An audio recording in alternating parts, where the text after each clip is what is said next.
We are on the verge of a global economic collapse, and according to one of the most well-known trend forecasters alive, we are living through the scariest time in his lifetime. That is the latest message from Gerald Celente, founder of the Trends Research Institute and publisher of the Trends Journal, in his most recent update to investors. Now, if you don't know who Celente is, you need to. This is a man who has been forecasting geopolitical and economic trends for over 46 years.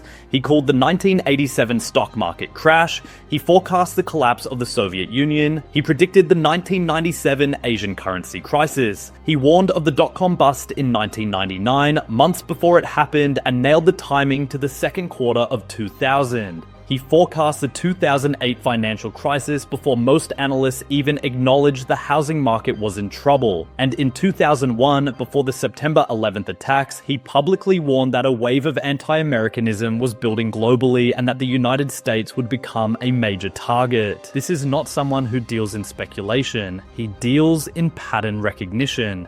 And right now, the pattern he is seeing is one of the most dangerous he has ever tracked. He is warning of oil above $130 a barrel, a crash in global equity markets, a commercial real estate collapse that takes the banks down with it, and a consumer economy that is already broken beyond repair. All of it converging at the same time, all of it made worse by a war that he says was launched precisely because the system was already failing. And as you are about to see, the data since he made these warnings is proving him right in real time. Here is exactly what he said in his latest update. We said if the United States and Israel goes to war against Iran, you're going to see oil prices spike to above $100 a barrel into the $130 a barrel range. And that's going to crash the global equity markets and the global economy. They're not going to be able to take over Iran, we said. This is a country of 91 million people. They're very advanced. These are the Persians. They've been preparing for this for a long time. They're very advanced scientifically, technologically, and militarily. You're not going to wipe them out.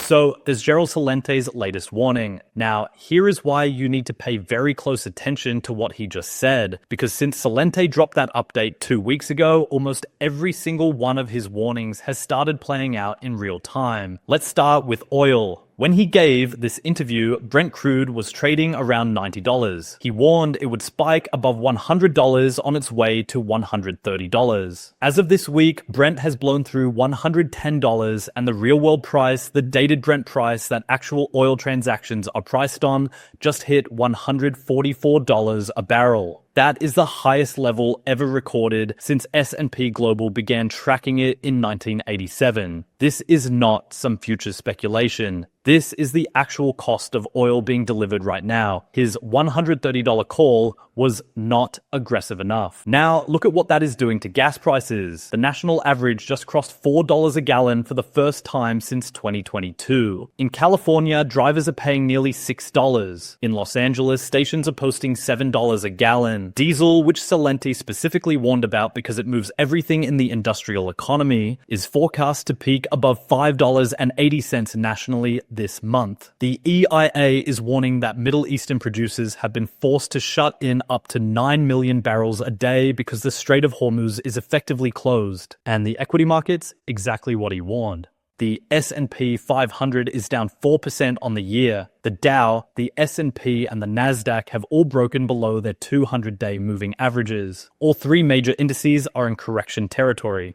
And this is happening despite 2 days of ceasefire-fueled rallies that gave back most of their gains within hours. And the recession call. Moody's Analytics now puts the probability of a US recession in the next 12 months at nearly 49%. Goldman Sachs has it at 30%. The US economy grew at just 0.7% in the fourth quarter of 2025. February payrolls actually contracted with 92,000 jobs lost. Goldman is warning that growth is approaching stall speed and could slip to just 1.25% in the second half of this year. Mark Zandi, the chief economist at Moody's, said it plainly. Nothing else can go wrong. We are on the edge. Everything Celente warned about is unfolding, and it is accelerating. Now he goes deeper. He draws a historical parallel that most people have never thought about. And this is where it gets really important. As trend forecasters, it's not what you like, what you want, what you believe, or what you wish. It's what is.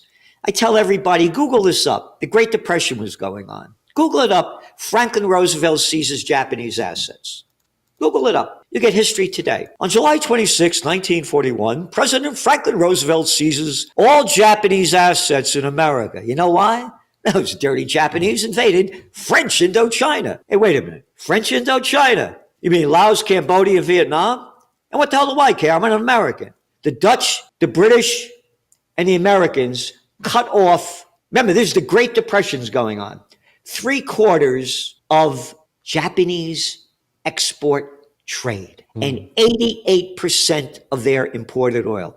They only import about 97%. Okay, you stole their dough, you cut off their trade, and you cut off their oil. I can't understand why they bombed Pearl Harbor a couple of months later. Again, I'm telling you, when all else fails, they take you to war. The economy was going down before this. The public's view of the economy is already down. And again, I told you 92% of the people supported Bush's war.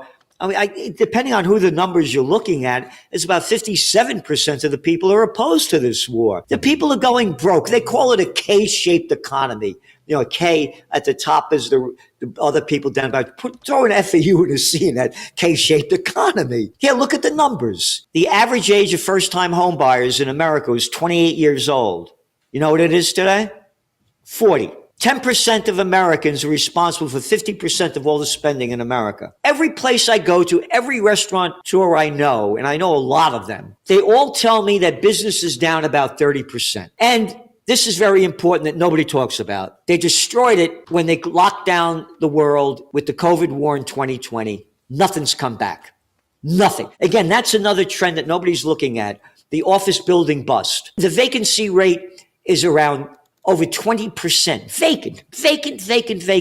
Before COVID was around 11. There's going to be defaults on all these buildings. The banks are going to go bust. They don't have the money.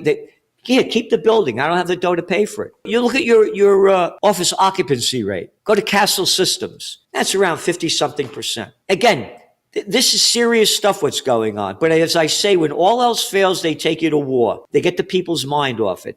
But the people right now, it's a whole different trip. They're broken, busted. So let's talk about what is actually happening on the ground right now, because every single one of those warnings is backed by hard data. The commercial real estate collapse he is describing is not a prediction anymore. It is underway. In January 2026, the delinquency rate on office loans packaged into commercial mortgage-backed securities hit 12.34%. That is the highest level since they started tracking it in the year 2000. It is worse than the 2008 financial crisis. And the reason is simple. The era of extend and pretend is over. Lenders spent years rolling over bad loans, hoping rates would come back down. They are not coming back down, and now $930 billion in commercial real estate debt is maturing this year alone. Office vacancy nationally sits at around 17 to 18%. In cities like Denver, it is above 36%. A 50-story tower in Manhattan's financial district went into default in January because the balloon payment could not be made. And the regional banks that loaded up on these loans during the low-rate era are now directly in the firing line. On the consumer side,